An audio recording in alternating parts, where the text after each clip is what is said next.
जय भोजपुरिया समाज। पावर स्टार पवन सिंह के धमाका जौन की आप सबके बीच एकदम धमाकेदार रूप में रिलीज हो गई बा। आप सबके बता दी भैया काफी लाजवाब और धाकड़ गाना बाटे जौन की रोजगार के ऊपर गाना बाटे, लेकिन भैया काफी जबरदस्त गाना देखने के बाद इतना फील हो रहा बा, महसूस हो रहा बा, लग रहा बा।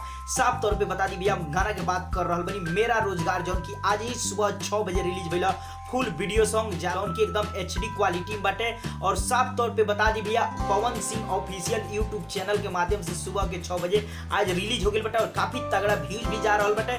और आप सबके बता दी एक गाना के लिए मैंने पवन सिंह, एक गाना में अभिनय के लिए मैंने पवन सिंह और संजय राय शेरपुरिया जी। और साफ तौर पे बता दी भैया एक गाना के अगर रिव्यू के बात की जाए तो फाइनली रिव्यू की अगर बात करी तो भैया गाना एकदम जबरदस्त बा। एक अगर शब्द में कहीं तो एकदम लाजवाब गाना बाटे। साफ तौर पे बता दी भैया एक गाना के डायरेक्टर बने सकीब शेख जौन की काफी लाजवाब डायरेक्शन के लिए बने। जी हाँ भैया डायरेक्टरी काफी लाजवाब के लिए बने।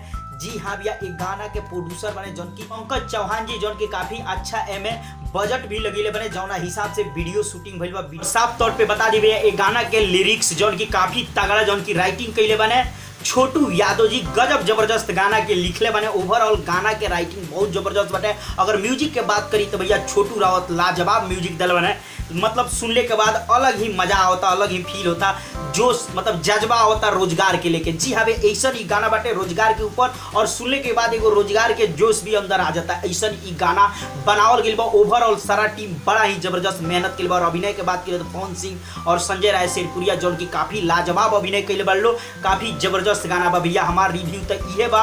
अब आप सबके का कमी बेसी लगल कमेंट सेक्शन में बताइए अपन रिव्यू अपना अनुमान से। चलते चलते वीडियो के लाइक करी, ज्यादा से ज्यादा शेयर।